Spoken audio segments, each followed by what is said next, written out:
yours, right? And that is why when people come to me and they say, how is Alabama doing such an incredible job in education, especially in the community college and the adult education systems? How is it that they're doing this?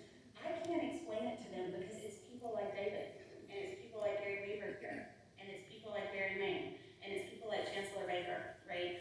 It is the people in this state and the way that you have embraced people like me who are on the brink of giving up. That is what really, really changes the course of this state. So I want to say thank you for that.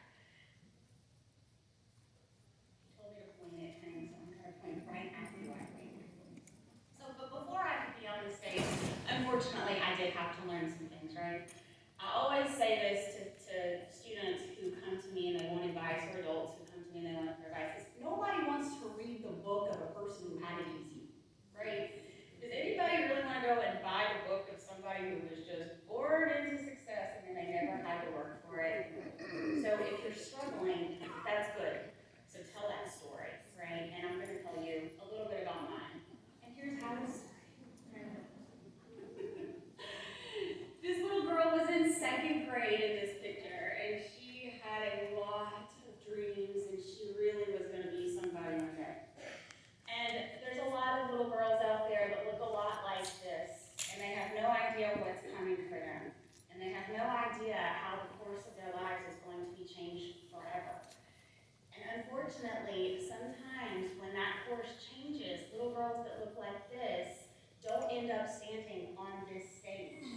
A lot of times, those little girls end up doing things that change the course of their lives very, very negatively, forever and ever. So what I want you to know by the end of this conversation is, number one, that you are the superheroes that are making that not happen, right? You are the superheroes that are putting me on the stage and lots of other people. And I hope you recognize that. The other thing that I want you to leave here with is the characteristics of high school dropouts that actually make us kind of cool, right? Now, I have only been saying out loud that I'm a high school dropout since probably my mid-20s, right? Like, I carried a lot of shame about that. I was very, very shameful. And one night, with some new friends in Auburn, some moms, someone else mentioned that she had not finished high school, that she had become a young mother, and I had the courage to suddenly say, wait a minute, you? I looked at this woman and I said, she has it all together. This is she's a pillar of society, and she can say it out loud, so that means I can too, right? When we give truth to our stories, we encourage other people to actually share them. And since then, I've really paid attention to the other high school dropouts that I know. And there are some things about us that make us a little bit different, that make us pretty cool, that when we say things out loud, you may start to notice that some of us have a different way of living our lives and a different way of approaching opportunities that can be very beneficial for the rest of the world. And then the third and final thing that I want you to leave here with today are some action items. I was thinking about what I wanted to tell you, and I thought, and I actually did a little bit of research. So when I dropped out of high school, it was 1997, y'all, 1997, and the internet was kind of still sleeping. It was around, but very, very lightly. So there wasn't a whole lot of research out there for me to share with you about high school dropouts.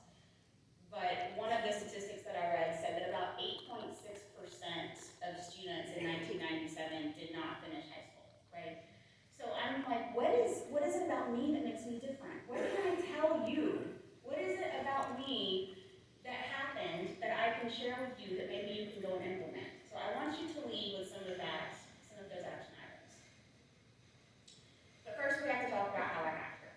All right, so I am no different than any other typical juvenile delinquent. So I ended up really struggling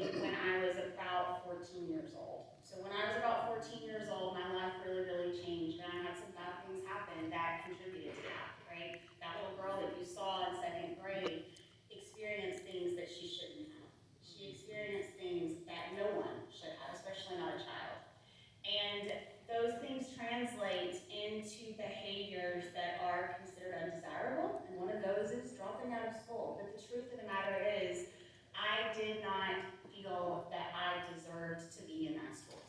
I didn't feel loved, I didn't feel lovable, and I didn't feel like I really had much of a future if I stayed there.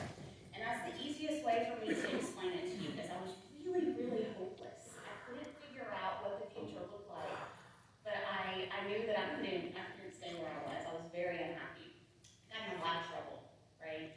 I did things that I'm not proud of, and I own those things, right? We all have stories to tell, and we all have to own our mistakes, and we have to be responsible for those things.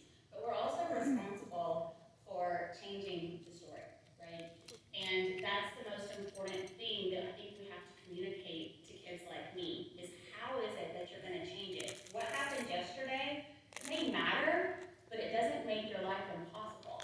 We can always change. We can change in 30 seconds. We can change in 1 minute. You can change who you are right now if you decide to. I can't be a singer or anything, but there's certain things that we have limitations on. So I wanted to kind of walk you through a timeline and other questions I ask myself every single day. This is true. How did I end up here? And other questions I ask myself every single day, because I do get that question quite frequently. Lindsay, how in the world did you end up building submarines? You're a high school dropout from Alabama. You're building submarines. And before that, Lindsay, how in the world did you end up working with Haas Formula One? Lindsay, how in the world did you end up in NASCAR? Lindsay, how in the world did you end up in politics? Lindsay, how in the world? It's always, Lindsay, how did this happen? How did this happen? Well, all I can tell you is that once I was given a second chance at life, I have refused to say no.